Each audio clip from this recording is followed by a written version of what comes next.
Apparently, I'm live streaming right now. That's good. That's so nice. I like that. That makes me happy. Apparently.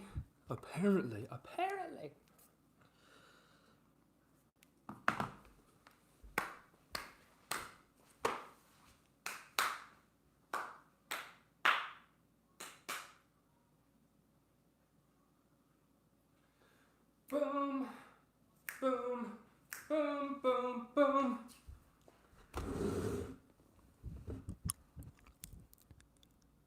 Hi.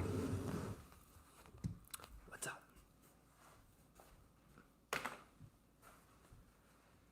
I am trying to get my stuff together so that I may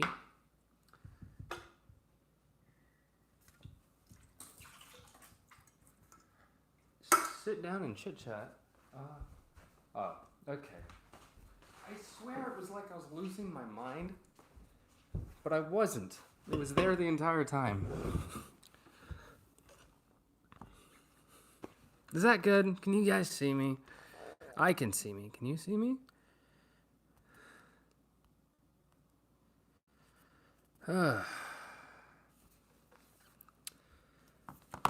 So, where to begin? We all want to be successful. Being successful is a very interesting thing.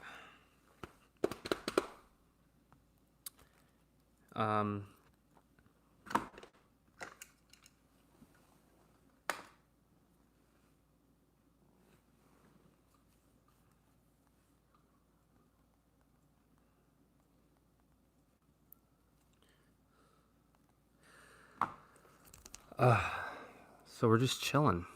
We're just hanging out. My brain is just... I was on the plane today from Las Vegas to Seattle, and I was tired and get a whole lot of sleep last night. But, I made it. Anyway, I made it to the airport and all that happy jazz. And I was writing Shelter, and it's been such a crazy 2 weeks. I've barely touched it. Trying to do this whole Magic the Gathering thing and all these other things, and I'm trying to get shit set up. And so that's where I've been. I've been busy creating the engine, as it were. And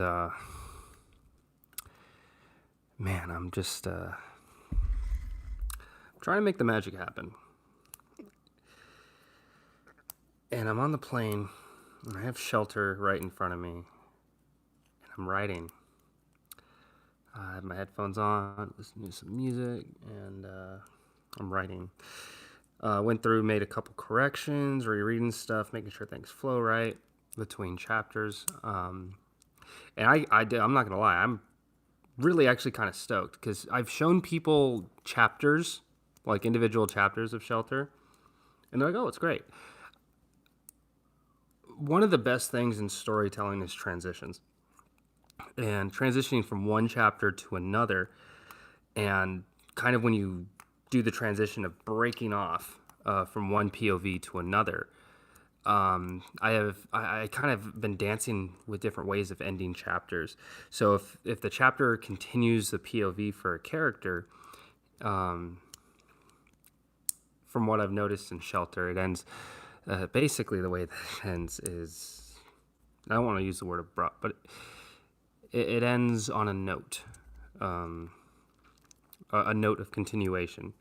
But if the next chapter is not, if it's not something that, so if I have a chapter, so I'm just all over the place. So if I have a chapter in Shelter where it's from Scott's perspective, and at the end of that chapter, if the next chapter is not going to be a Scott chapter, if it's another character, then I've noticed that with Scott, his transition chapters are, I think the word somber, they're mellow. Scott's transitions are very clean. So when you switch positions from Scott to another one, it doesn't feel so janky. Like, oh, whoa. It's like it flows nice in between one Scott chapter to the next, but when it breaks off into another one, you kind of like, okay, it's a moment to breathe. Whereas with Drew, when you break off from a Drew chapter into a Scott chapter, it's abrupt. It's like, oh shit, you know. And it's like, what happens with Drew? We're going on to Scott now. Wait, Drew just got himself in some shit. And I think the reason, the reason that I've kind of been doing that with them is because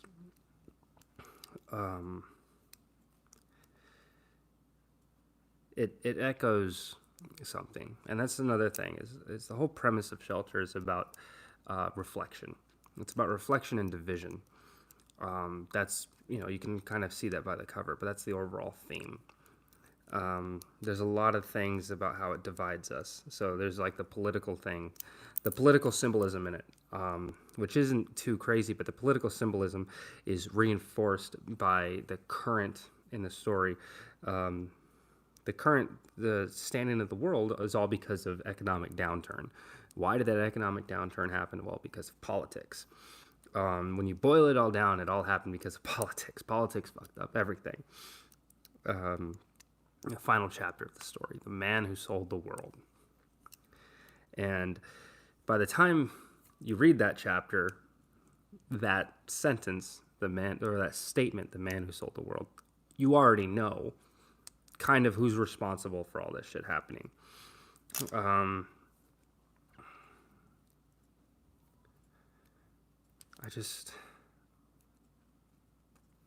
There are some times I go back and I read the stuff that I've written, and I'm like really proud of myself. Not in like a cocky way, like, oh man, I'm so fucking good. It's like it's like you're creating something. And there are times where at work with TaskRabbit, I'll do a job and I'll just stand back and I'll be like, dude, I amaze myself sometimes.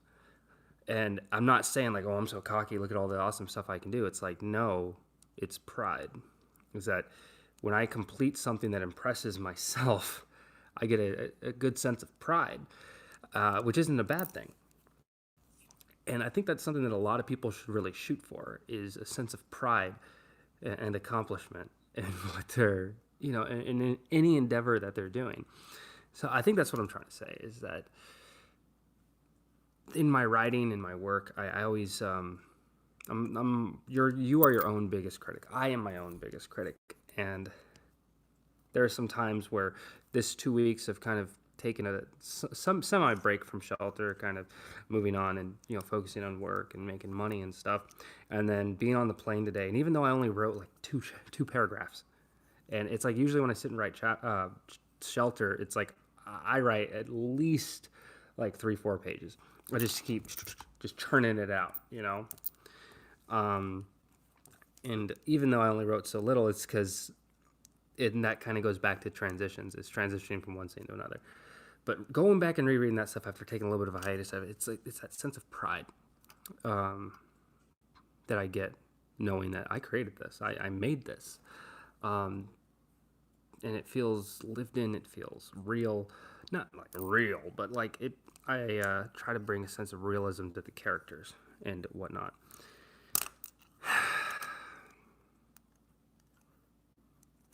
We're just chilling. That's it.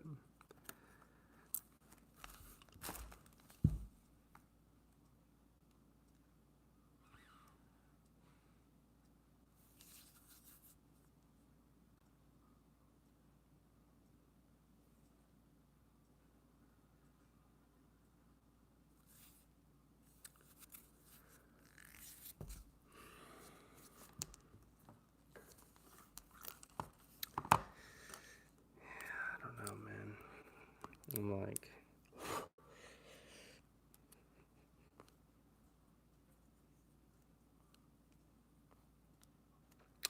I guess I'm just I don't know. Sometimes when I stream, I'm like, dude, what am I doing?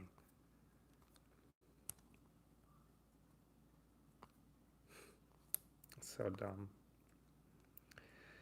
It's like sometimes I have a lot of stuff to say, and then I have nothing to say at all. What? It's so dumb.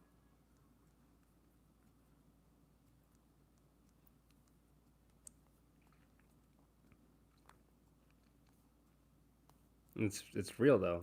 It's a really weird thing about streaming is that I'll be ready to stream and I'm like, dude, I got some stuff to say, and then the moment that I hit live, I'm like, I don't want to say jack shit.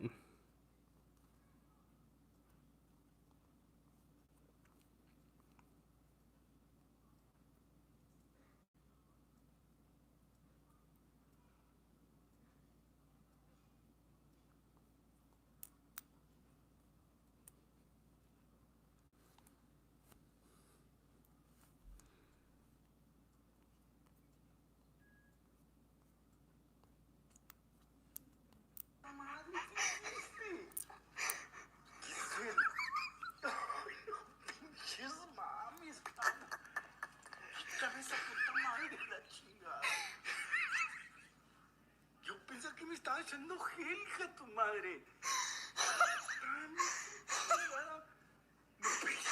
No mames, motherfucker. Son of a bitch.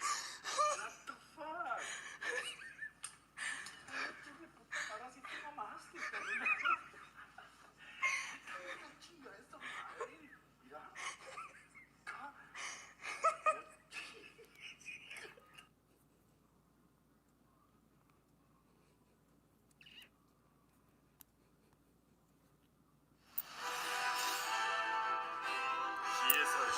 Oh, I can I change the title from here? I can't. No, sorry, I was doing that thing where um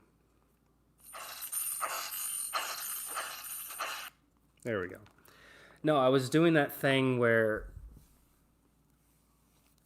I was going on a huge thing. It always takes a while for people to come into these streams, so it's like, what's up, man? No, it's like I was reading Shelter today, and usually when I read Shelter, I just go back and read single chapter, single chapter, single chapter. And I was on the plane today, and I was gonna write, but before I was writing, it's like, I should probably go back and see if there's any errors from the revisions that I did like 2 weeks ago. And so I'm going back and I'm combing for errors, but as I'm reading it, I'm transitioning from one chapter into the next. And it wasn't like a cocky thing. It was a I'm proud of myself thing. Damn, that's good. That's actually really good. I was like surprised with how well it was fitting. And like even the drafts that you guys have seen, when the book does come out, it's not going to be exactly like that. 99% of, like, I would say 95% of the rough draft, once it's done and you guys see the rough draft, 95% of that will still be there. There's going to be some changes when it comes time for editing. And then once those changes are made, there's going to be a couple more paragraphs, this, that, and the other. There's going to be more stuff that's kind of fleshed out in there as we go along. And even in some of the chapters I've already sent off to show people, I've gone back and done additional paragraphs and stuff that, hey, I want these paragraphs in this chapter, but I don't really know where to fit them at exactly. So I'm going to leave those on the side, keep the rough draft how it is, and then once I get it edited, then I can transition those better in once I know where it will fit better in the end. More lofty descriptive stuff, because that's one thing. I don't really describe the world around me very much, and it's not like extensive. Like they're short, like either lines or chapters of characters, like trying to paint a better picture of the world around them. Because I very heavily talk about the people and the situation, the world that they're living in, without really describing the visual element of the world. So that's why later on that stuff will go back and be put in there, mainly because it's not the huge hindrance. It's not the huge hit of the story. It's like we all know what the fucking world looks like, okay? So I don't really know how else to describe it, but um, I think you get it. Anyway, I'm in Washington. I'm at my mom's house. Michael is off watching The Flash, so that's cool. Shipped off some cards today. And I haven't really even shown you guys. So some of the cards I shipped off today. One of them I actually left in the driveway. The envelope fell out of the box that was loaded into the truck when I went off to the post office today. But yeah, I do have some stuff here I can show just because I love Magic the Gathering, and it'd be nice to show some of this stuff off. Now, these are something that I'm keeping for myself. Because I can't really collect the cards I'm going to try to make money off of. But I still like Magic in general. And one of the best things about Magic is the art. And so the greatest thing about Modern Horizons is that they have this... oh, there's the horses outside. They have this... Every pack comes with like this art card. So I think what would be really awesome would be really cool, is to have a collection of these, a full set of these with the artist's signature. And I think that'd be better for the artist's signature on the back than the front. So, you don't have to, but maybe even on the front, who knows? I mean, if you had enough of them and you met the artist, you like, hey, I got several of these, can you sign them? That would be cool. But yeah, so some of these, like, the art is just, it's sick nasty, man. It's really, really, really well done. Some obviously better than others. One of the best arts in the set, personally. I just think it's so haunting how awesome Urza looks. I actually have two of that one. This one's trippy too. I like this one. And this is all art from the cards. And yeah, some of it is pretty dope. Sword of Sinew and Steel. Some sliver thing.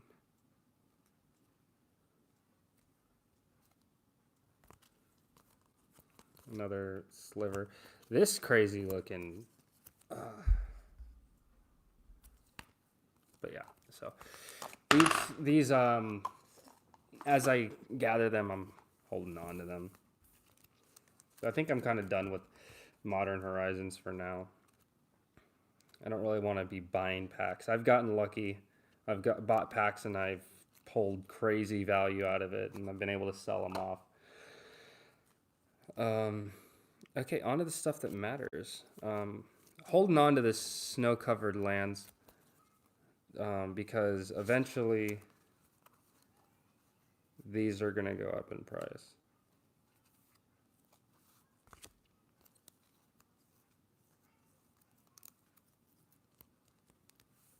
I have more than that just right here, but yeah, eventually, not now because the market's flooded with them, but if, collect these for the time being, and then down the road, they're going to be worth more than they are now. I think upwards, probably up to like 50 cents a piece. Right now, because there's so many of them, they're every day they get worth less and less every time a pack gets open. But the most expensive card in the set, which this has actually already been sold, but I have to wait till Monday when the post office opens because it needs tracking.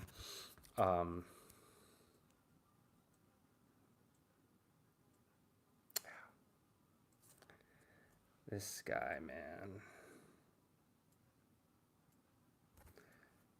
Yeah, so this one's already been sold. This one has already been sold.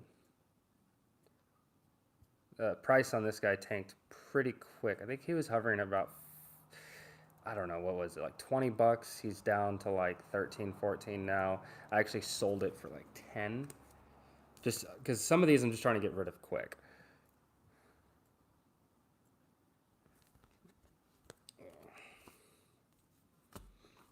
Because, it's all about making that cheddar, yeah. And these are all just sleeves. And then there's a bunch of other cards I have that really aren't worth anything, so some more of the snow-covered lands. Yeah, foil Gideon Blackblade is still worth a decent amount of money, but Gideon Blackblade, that card alone was worth $30 when the set came out. Now he's only worth like 15-ish? And that's mainly because he's not utilized very much in the format right now. The thing is, a lot of these prices change whenever you have sets rotate out, and then it changes up what's going to be utilized in the decks. He can always make a comeback. So that's why you don't really want to sleep on the prices until at least 2 sets have rotated out. Then you can kind of see, okay, this is where it's leveling off at. I think that right now it's going all the way back. Let's say we have Core Set 2019, which will be replaced by Core Set 2020. So we have Dominaria, War of the Spark, the Ravnica, which, why are we back to Ravnica? We had Ravnica, City of Guilds, and then we had Return to Ravnica, that block, and then I'm trying to, hold on. Because I think this is, I want to say this is the 4th time we've been to Ravnica. Hold on. Because we had Ravnica, Return to Ravnica, and then Ravnica now, but I'm pretty sure between Return to Ravnica and right now, we went to Ravnica? I don't, maybe I'm wrong. Maybe this is just the 3rd time we visited Ravnica. But we're going to get a Return to Ravnica in 2025. Best believe me.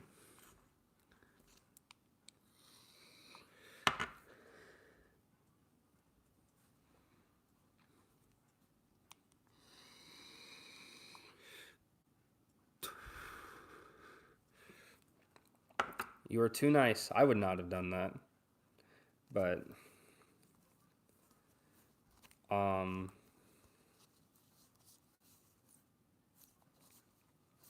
mean, I probably would have given them a couple packs. I don't know about 6 packs.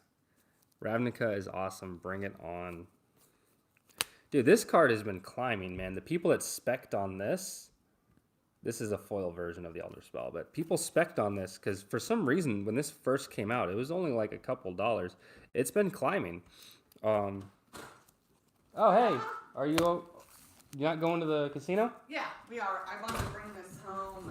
Oh, shit. It's sitting in my car. Did you guys eat? He ate grapes and snacked a little. Whoa. Oh. Well, you guys got this. Hi, sweetie. Yeah, you got that, so. Nachos. Nachos. Nacho. I need it. Yeah, the foil is like, I think like 8 or, it's like $8.50, I think.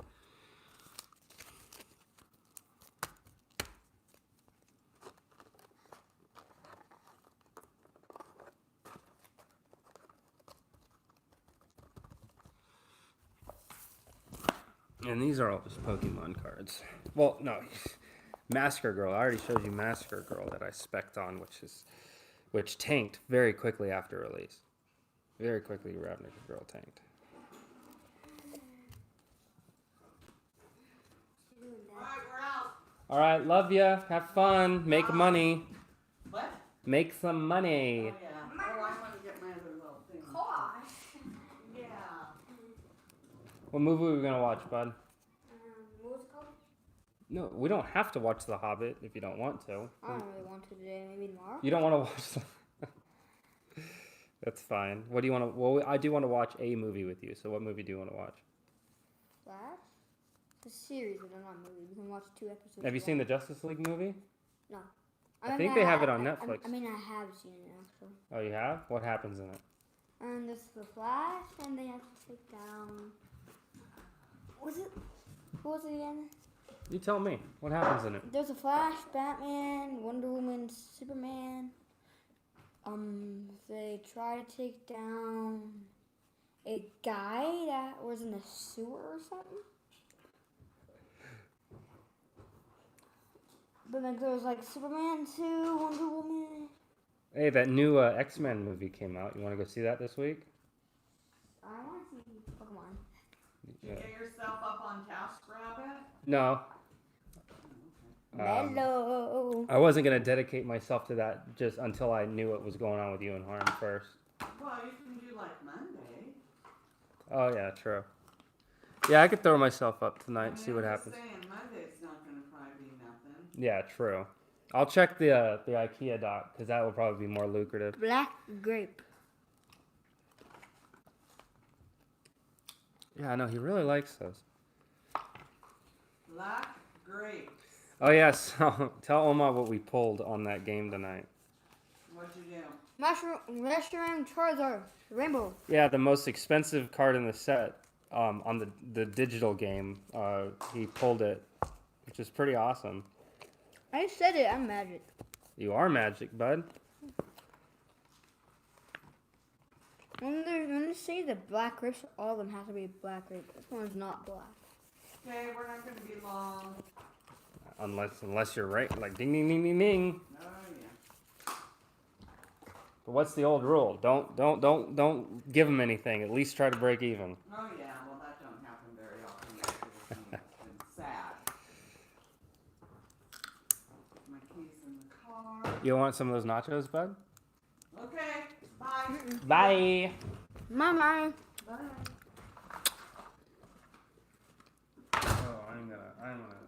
Oh, I'm gonna get at this. Oh, dude. My name Michael. Me, I'm 9. Hello. You're an apple. Apple.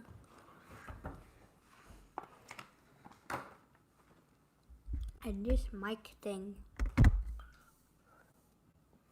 And these cards. Probably not the best thing to do to eat nachos and handle expensive magic cards. Mm-hmm. And Pokemon cards. Holy moly. Ugh. Alright. What time oh wow. Oh, that's right. It doesn't get dark until like 10 o'clock. That's right. My sense of time is going to get all jacked up because summertime's up here. It doesn't get dark until late as shit at night, so. Ugh. Michael. I get to go to bed at 10:30. Y'all inherit them luxury card. Oh, go in that drawer right there. Go over in that drawer. And your card should be there. No. In that box thingy. No, the drawer. Oh yeah. Bring it here. Oh, Come on, man. that's just. It's not worth the crazy amount of money. I think last I checked it was worth $20. I think it's worth like 15 now, but dude, that art. I haven't played it, man. I haven't played it. I don't have a PS4. I would love to play that fucking game. It's just so stunning and I've heard such great things about it. You'll be a man, boy. I don't know. Hiya! I fart. Ow, that. Wow. What? I hit my tooth with a can. When I said I fart. Yeah, my mom made these doche-ass nachos. And he didn't because he. Like this shit, dude. Hallelujah. Do you want one? No, thank you. I'm not. You don't want nachos? I'm not hungry, said the guy that... Dude, I just bought these today. Look how many of them he ate. Nummy.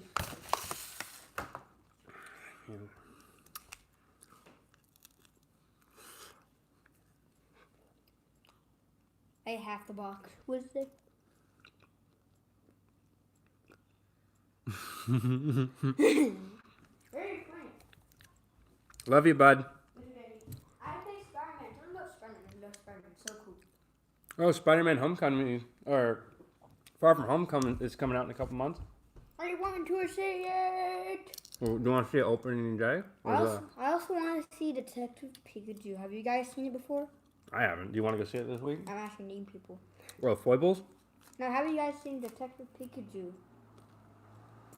I haven't. Do you want to go see it this week?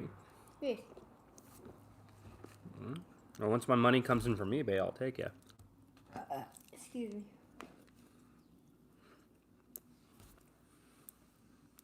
Dude, you saw Spider-Man Into the Spider-Verse, right? Mhm. Yeah, we went and saw it together. Hmm? That movie is so good. Dude, Miles Morales is the shit. No, he's Prowler. He can't be Peter Parker. He's in Homecoming. You mean the new Spider-Man? I don't know. Oh, deuces. Everybody.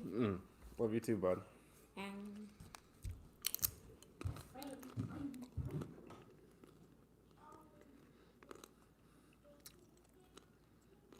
How dare you? Dude, alright, here's the thing. I wish I were middle class so I could afford video games and shit. Because there's so many games on the PS4 that I've just been dying to play. Things I want to experience. But holy shit, son. Dude, the Switch is probably where it's at because a fucking complete remake of The Legend of Zelda Link's Awakening. Dude, that was growing up when I was a kid on the Game Boy. That was my favorite Legend of Zelda game. And then it became surpassed by A Link Between Worlds. Love that game. I've always prefer, for whatever reason, I prefer the 2D Zeldas over it. But dude, Link's Awakening, it looks so good on the Switch, dude. I watched E3, and I loved watching Bethesda's press conference because the first 20 minutes were them basically saying, "We're sorry, we're idiots. We're sorry, we're dumb. Let's try and fix it. Buy more shit." What a train wreck. Except for the Doom Eternal stuff, but that's a Zelda publishing thing. Fight You, I never really got into it. I played it when it came out. I rented it from Blockbuster back in the day, and I don't know, like you really got to be paying attention to that game to play it. So I think if I went back and played it again, I'd like it. But when I was younger, I didn't have much of an appreciation for Ocarina of Time. I was more so into turn-based RPGs like Final Fantasy. And,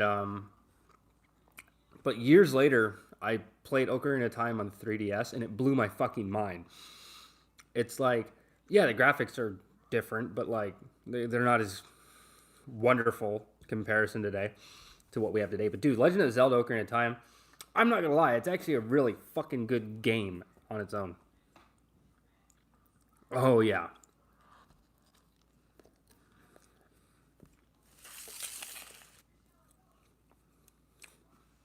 Todd Howard started off as a level editor at Bethesda.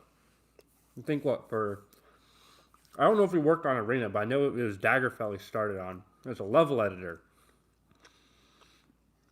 And then they let him direct Morrowind. And Morrowind, dude, is probably the best Elder Scrolls game for a plethora of different reasons.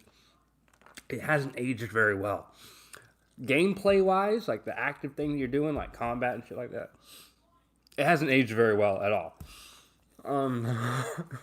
But it's still, like, for me, it's still the best Elder Scrolls game when you lump a lot of different factors into it.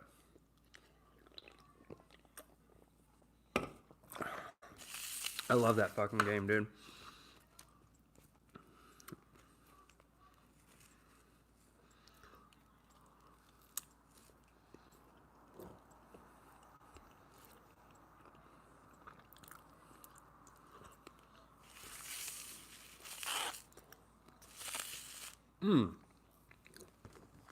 Well, see, with Oblivion, they started backtracking from it. They started backtracking from the RPG elements. So it's like, this is the same thing with Fallout 3 and New Vegas. You had Fallout 3, which was trying to be more modern day. So, hey, let's make a first-person shooter with RPG elements. Ignoring the fact that historically, Fallout has been an RPG title. So it should have been an RPG with shooter mechanics, but they designed it in another way. But the cool thing is in Fallout 3, there was a lot of scenarios where your stats mattered. Not in Fallout 4. Stats really didn't mean jack shit. It was just what additional what can we do to make your numbers higher? That's all your stats mattered. There was not very much for gameplay and immersion in your stats, aside from the occasional whatever the fuck. But in New Vegas, though, a lot of the RPG stuff kind of went back into it.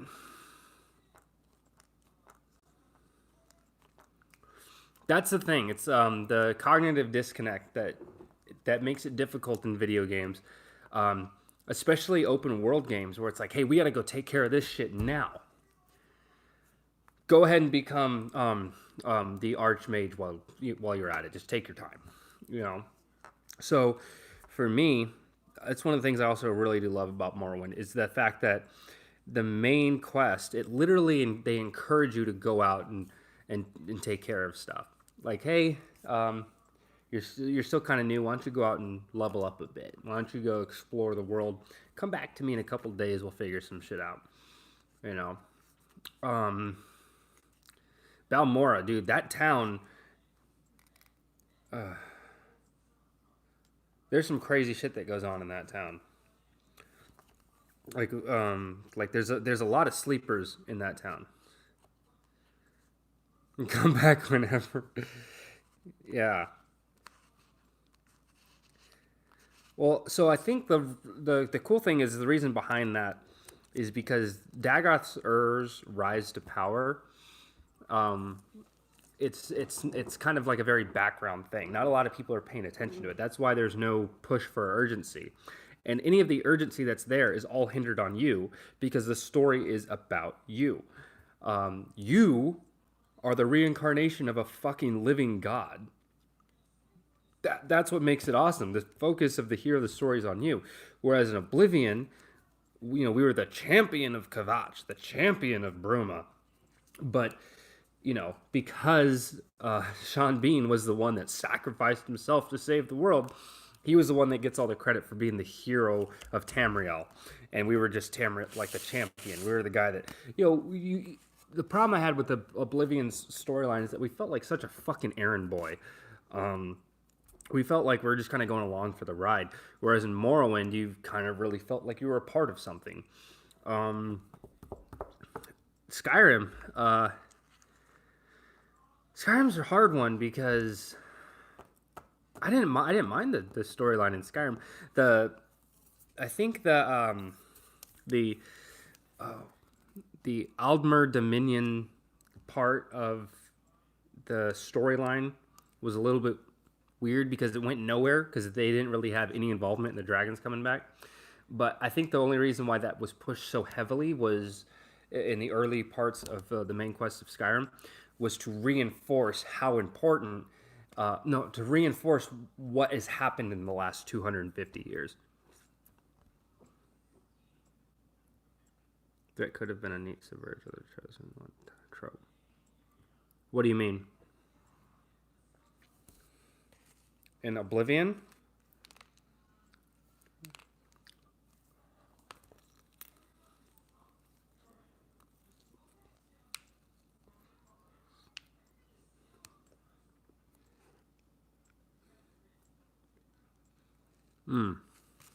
True.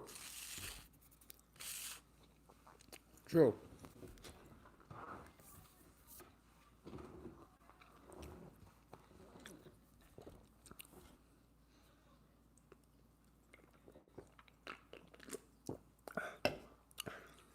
So the Elder Scrolls, their mantra is be whoever you want. And Morrowind handled that very well. Oblivion, not so much. So much hand-holding, so much direction. What? Fuzzy thing. Can you go look, please, please? Fuzzy. Let's go look. Show me. Where is it? On you.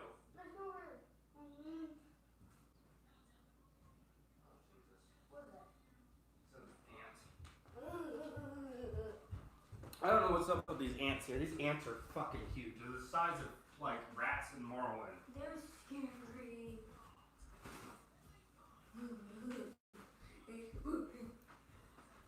I'm in shock right now. I'm scared. These ants are massive. It's ridiculous. They're huge. They're disgusting. I despise them.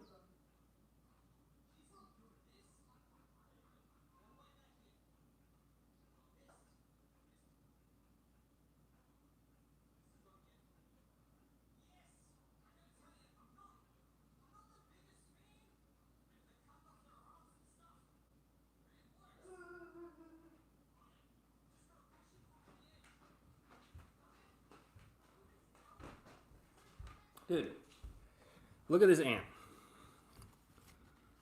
Look how fucking huge this thing is.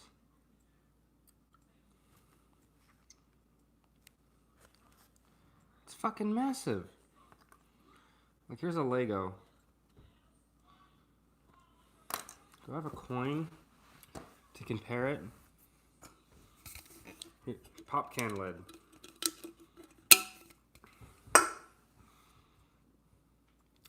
There's your scale. You see the size of this? You understand the size of this.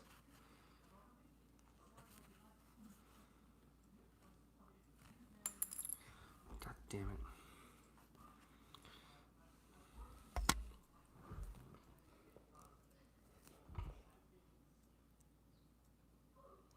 It's fucking huge, man.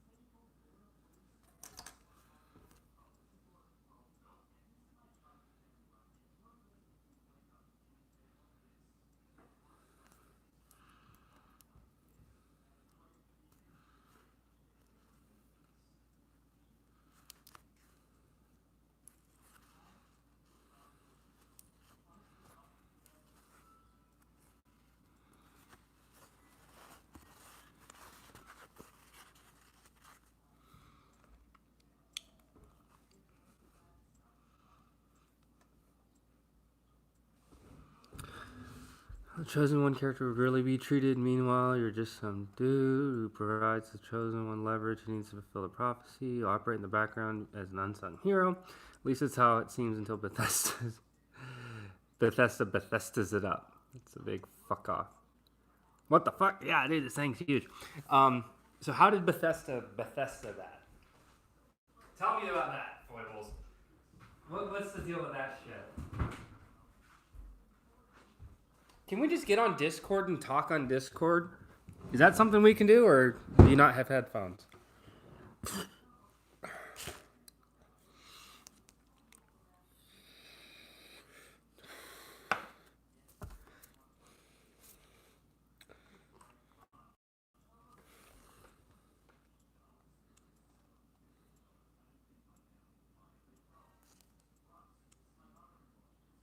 That's all good.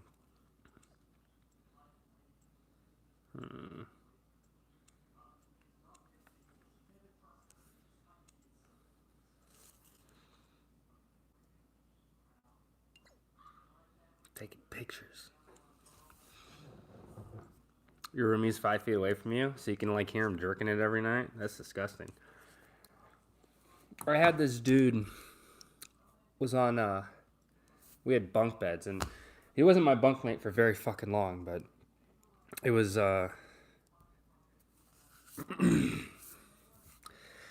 so when I was in AIT, when I was in basic, I didn't get the bottom bunk. I got the top bunk. And then they, I guess, were moving us around, like, oh, all right, you're going to be moving from this room to this room to this room or whatever. Because it was 8-man room. Wait. Yeah, it was 8-man rooms. So they kept switching us up. And then, so when I finally did get the bottom bunk, there was a guy that got the top bunk. And this dude would jerk it in his bed every night. And it made the bed go crazy.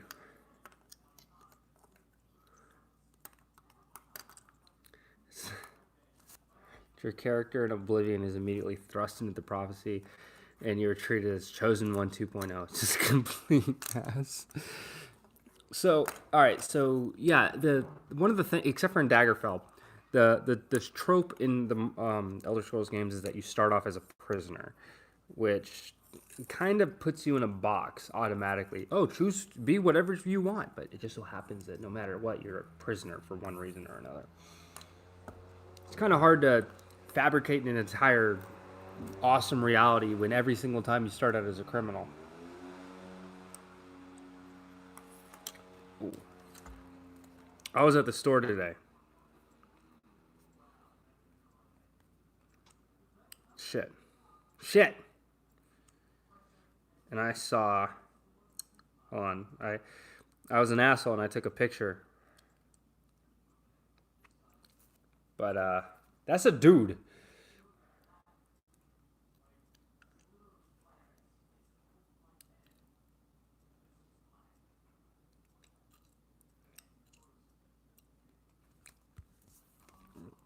Yeah, he had like a stuffed bra on and shit, and the dude was fucking taller than me and shit, and it was just so awkward. I'm like, what the fuck?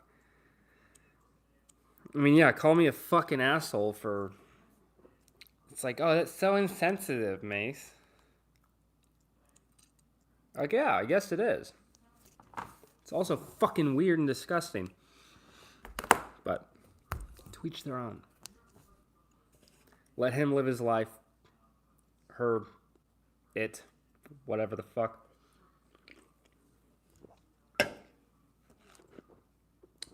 It's just so bizarre. How we're kind of being forced. I don't know, forced is probably the bad word. We're kind of being...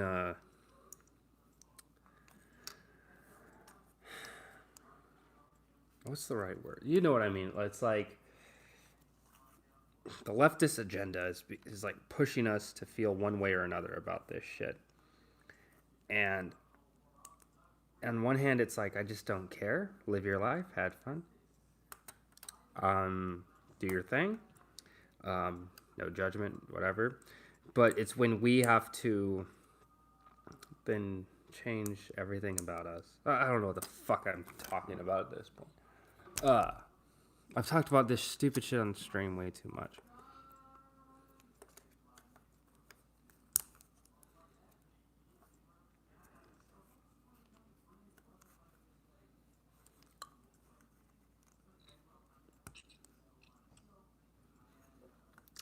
Oh my god.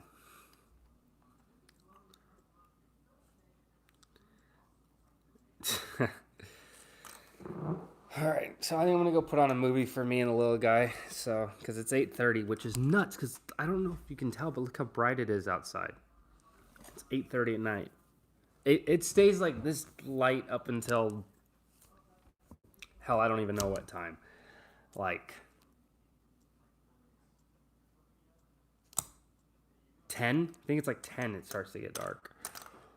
Anyway, as always, I'm your so beloved and glorious. No, we do. It's just we're really far north. So, physics. This is a perfect example of why the Earth isn't flat. Okay? Oh my god. I wish I could talk to Thema right now. I'd be like, look, motherfucker, the Earth's not flat. Because I'm up in Seattle, and it's light outside. And he's in, like, San Diego, or he's somewhere in Southern California. And I want to be like, dude, I know it's dark where you're at. It's light where I'm at. I'm just north of you. How the fuck is it still light up here? That doesn't work with your flat earth thing. Oh my god, I have to hit him up.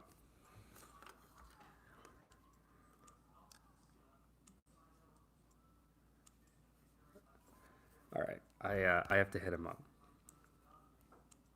Please.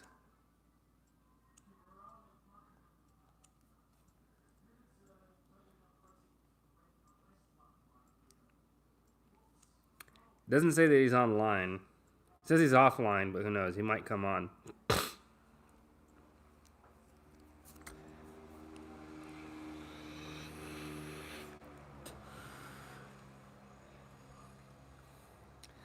I want him to be online. I never thought of this. science was invented by the Illuminati to control the masses. Religion was designed to control the masses originally.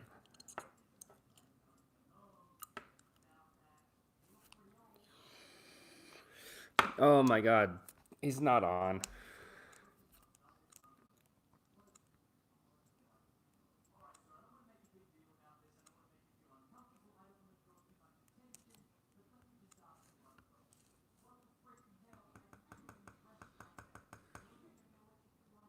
Science is a religion? No, it's no. No. You could say anything is a religion. It's like, oh, well, shopping at Walmart, you're part of the cult. Come on, please. He's probably busy doing something.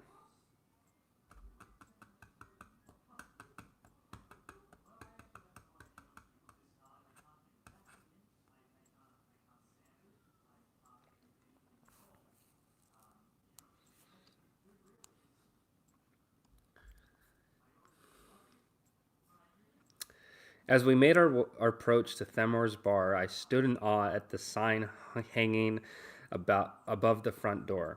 Themor's Tavern and Trade was patched together, looking like a crappy 80s-inspired ransom note. Each T, a section cut off of scavenged neon lights. The vowels clearly letters claimed from large road signs, and the rest of the consonants taken off of other building signs near the park. It was a piece of ugly magnificence that ushered in the changing times. Around Triple T's was the ruins of a failed society, while the tavern itself was a hopeful beacon of the apocalypse. Yeah, we're just gonna act like that was never said. Okay.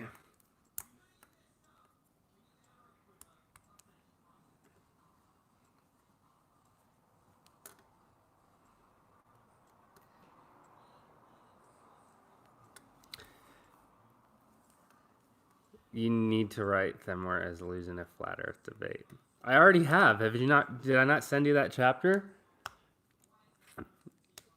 Basically, Themor, in his character introduction, and the chapter is introduced, he's talking to some of the patrons at the bar, and he goes into why the apocalypse happened and how it was government involvement and they knew it was going to happen and this, that, and the other.